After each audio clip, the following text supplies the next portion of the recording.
আজ আপনাদের মাঝে আমার প্রজেক্টের যখন খাবার ছাড়া অবস্থায় থাকে তখন কিছু ভিডিও ধারণ করতেছি এবং গুরুত্বপূর্ণ কিছু তথ্য আপনাদের মাঝে বলার চেষ্টা করতেছি, যাতে করে আপনারা যখন মাছ চাষ করবেন সঠিক নিয়ম এবং সঠিক পদ্ধতিতে যাতে মাছ চাষ করতে পারেন, সেক্ষেত্রে কিছু তথ্য আপনাদের মাঝে উপস্থাপন করব। এখন আমি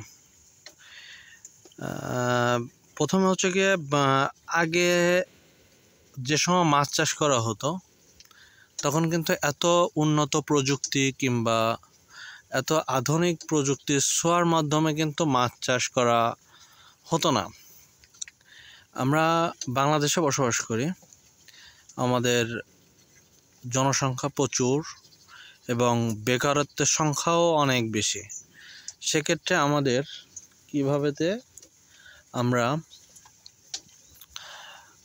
মনে করেন যে চাকরির পিছনে না ছুটে নিজের একটা কর্মসংস্থানের ব্যবস্থা করে অন্যকেও কর্মসংস্থানের ব্যবস্থা করে দেওয়ার উদ্যোগটা নিজের মনোভাব নিতে হবে।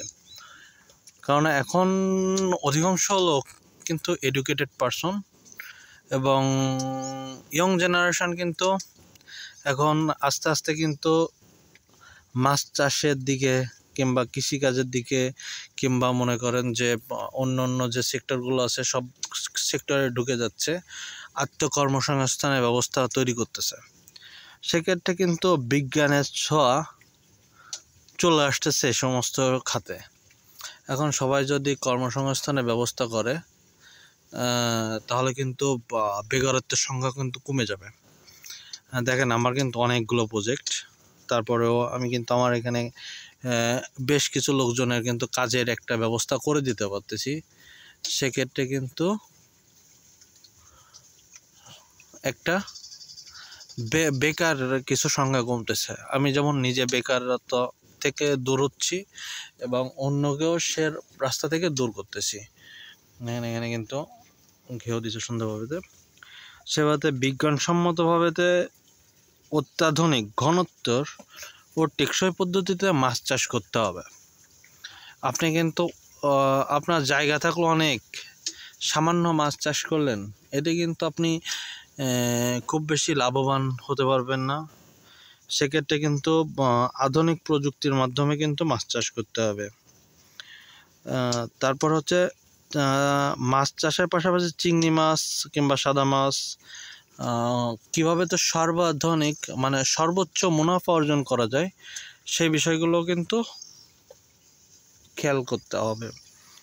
তারপরে হচ্ছে আমি যে কথা বলছি, নিজে স্বাবলম্বী হন, দেশের অর্থনৈতিক অগ্রগতি অবদান রাখুন। কারণ মাছ শিল্প, আমরা কৃষি প্রধান দেশ, মাছ শিল্প আমাদের কিন্তু বৈদেশিক চিংড়ি মাছ যেমন বৈদেশে রপ্তানি হয়, অন্য মাছও কিন্তু বৈদেশে রপ্তানি হয়। এদেশে কিন্তু দেশের অর্থনৈতিক প্রভাবটা অনেক হারে বৃদ্ধি পায়।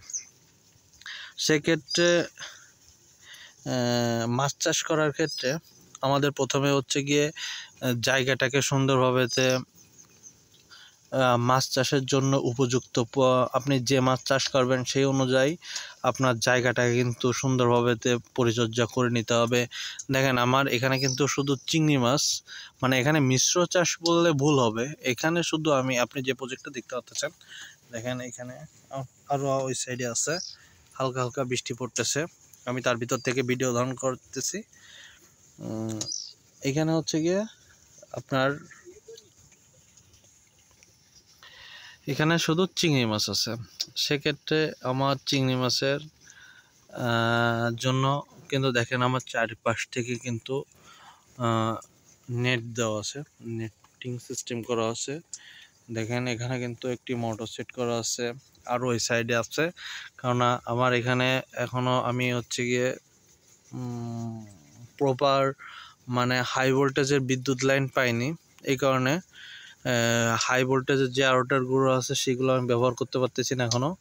এর জন্য বেশ ঝামেলা পোহাতে হচ্ছে। এই কারণে মোটর দিয়ে কিন্তু আমি হচ্ছে গিয়ে অ্যারোটারের কাজগুলো সেট আপ করে থাকি। তারপরে হচ্ছে গিয়ে আপনার মাছ কী মাছ ছাড়তে হবে সেইগুলো কিন্তু সঠিকভাবে বাছাই করে নিতে হবে, তা নাহলে কিন্তু হবে না। তারপর খাদ্যর দিকে নজরদারি করতে হবে। আস্তে আস্তে আমি পর্ব আকারে সব বিষয়গুলো আপনাদের মাঝে উপস্থাপন করব, এভাবেতে যাতে করে সঠিকভাবে মাছ চাষ করতে পারেন এবং সঠিকভাবে লাভবান হতে পারেন, সেই পরামর্শগুলো আমি দেওয়ার চেষ্টা করব। আমি যেমন সফলভাবে মাছ চাষ করতে পারতেছি এবং আল্লাহর রহমতে সফলভাবে লাভবান হতে পারতেছি, আপনারাও যাতে সেভাবে চাষ করে লাভবান হতে পারেন, সেই সমস্ত পরামর্শগুলো আপনাদের মাঝে আস্তে আস্তে আমি উপস্থাপন করব এবং সবগুলোর বিষয়গুলো আপনাদের ধাপে ধাপে আমি দেখাবো। আর যারা আমার চ্যানেলে নতুন আছেন তারা কিন্তু অবশ্যই চ্যানেলটি সাবস্ক্রাইব করবেন, আর ভিডিওটাতে ভালো লাগলে অবশ্যই কিন্তু ভিডিওটিকে একটি লাইক দিয়ে দেবেন।